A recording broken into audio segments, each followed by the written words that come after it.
Hi, everybody. I wanted to get you this second video of the week for our healthcare rationing and healthcare decision making series. So, you should have seen the healthcare rationing video, and this is an accompaniment to the two other articles that you're reading by Ezekiel Emanuel. Right here, Why I Hope to Die at 75, and then the Medicare Part Q. So, in healthcare rationing, we talked about how healthcare resources are limited, how longevity is putting a strain on our healthcare resources, and how some people want, and how we do, and see that our policies tend to ration healthcare according to things like age.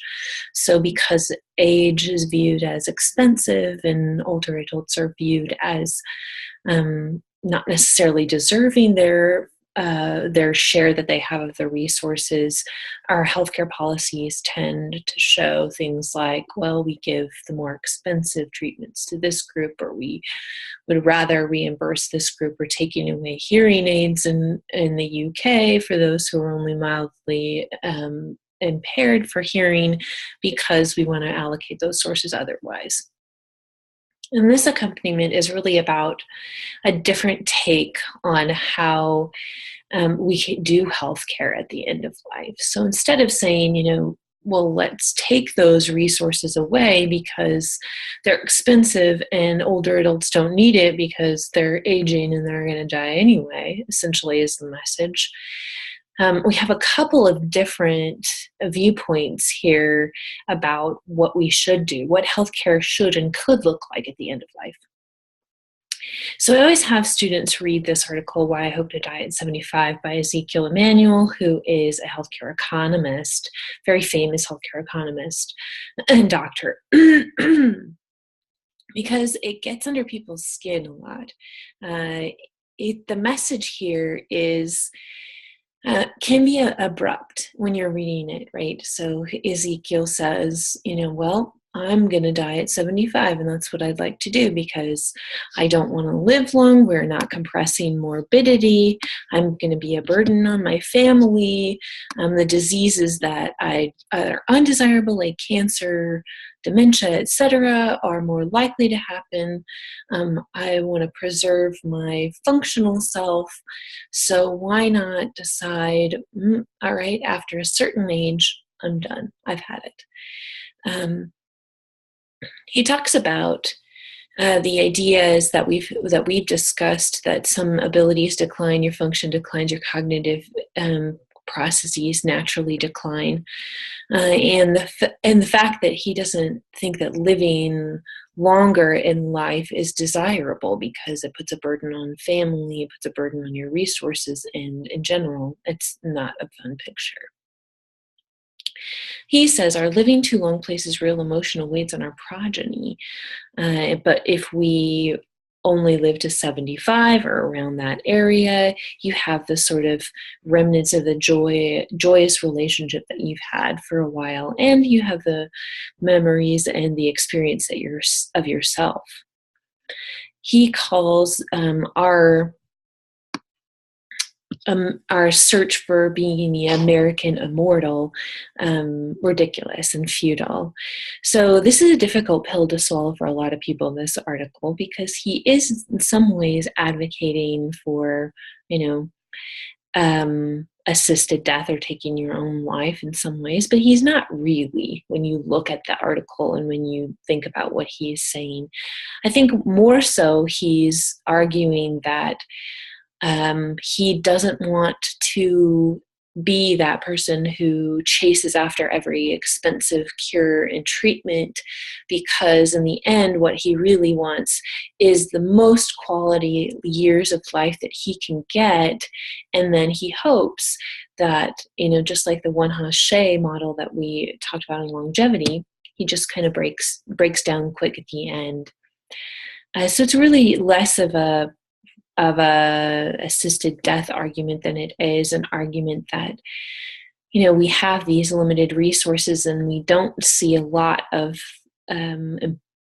improvements necessarily for these largely expensive and highly driven up in price end-of-life treatments. So why use them, and why not just live the most quality years you can and then hopefully be expended more quickly, or spend some of that money on more palliative type or those comfort care measures towards the end of life. And that really is the other article that you were to read. So when we look at this healthcare rationing, healthcare resources, and just healthcare and the aging in general in the big picture, this is another great article, the Part Q proposal for Medicare.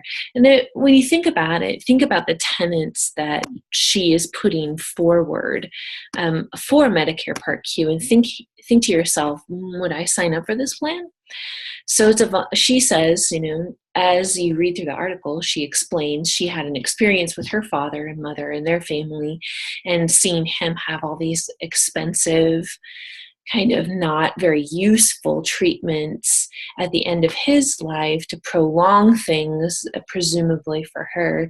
And when she and her mother and her father would have benefited more from palliative type services and having those be more reimbursed, and putting our money in healthcare towards healthcare teams and having a holistic approach to the end of life where it's more of these comfort measures and keeping your quality life up, as opposed to wildly expensive macular degeneration and other types of treatments that really didn't help all that much and kind of prolonged a bit of suffering for her dad.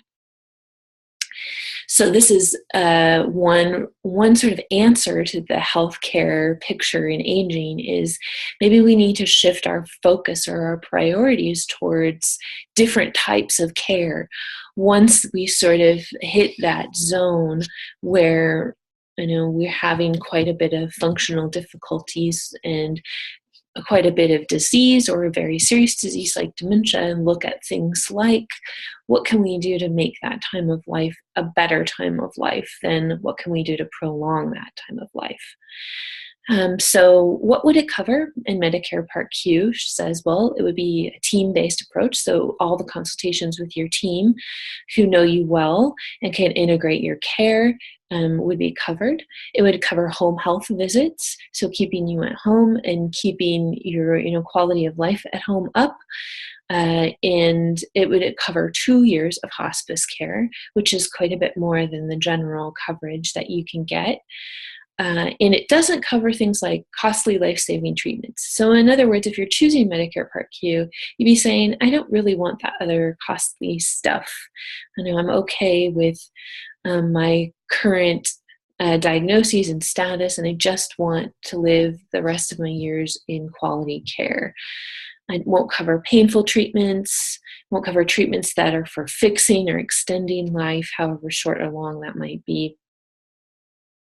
She talks about things like 2 to 3 rounds of chemotherapy for an advanced cancer that really, at the end of life, that's not going to be cured, but could give you another month. Things like dialysis, feeding tubes, organ transplants, heart pumps, intensive care stays, things like colonoscopies towards the end of life, duplicative MRIs, all those kinds of more expensive things that we get diagnostically, and also curative treatments at the end of life that make it quite expensive, but also not quite very comfortable, and don't give you a whole lot of bang for the buck when you think about extending life. And it can be extending a poor quality. So I pose this to you, and as you think about this, what do you think about Medicare Part Q and the things that Ezekiel and Manuel are saying? Is there something in here that rings kind of true about our struggle between, wanting to extend life and wanting to live and wanting to cure and wanting to live a good quality life at the end, and shifting some of our resources to be able to do that? And that, in turn, might relieve some of the burden on the healthcare system and decrease some of these rationing problems that we have, because hopefully that would alleviate some of the resource burden. So these 2 articles are really an interesting look at an alternative to what we normally do at the end of life, which is cure, cure, cure, extend, extend, extend, and that can, again, be very costly and, long suffering for a lot of people, family and patients. So, think about these two different approaches, the cure, cure, cure, extend, extend, extend, versus this more comfort, quality, extend quality life, and forego some of those things that are extensions of maybe a not so quality life.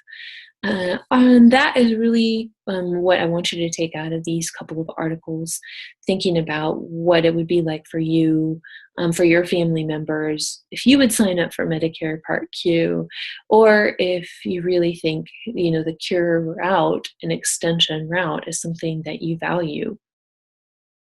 And this is what we have come against in our society. So that internal struggle that you and your family members and others might have is played out on a larger policy stage, right? So we still aren't in the camp of Medicare Part Q. For the most part, our healthcare policies and healthcare decisions gear more towards the cure and advanced treatment at the end of life, which, among other things, is an extremely costly way to do things. And so as you read these and think about that sort of dichotomy and what you think about how that could go, and even on a larger level, what you think policy could be like when we think about things like a Medicare Part Q plan.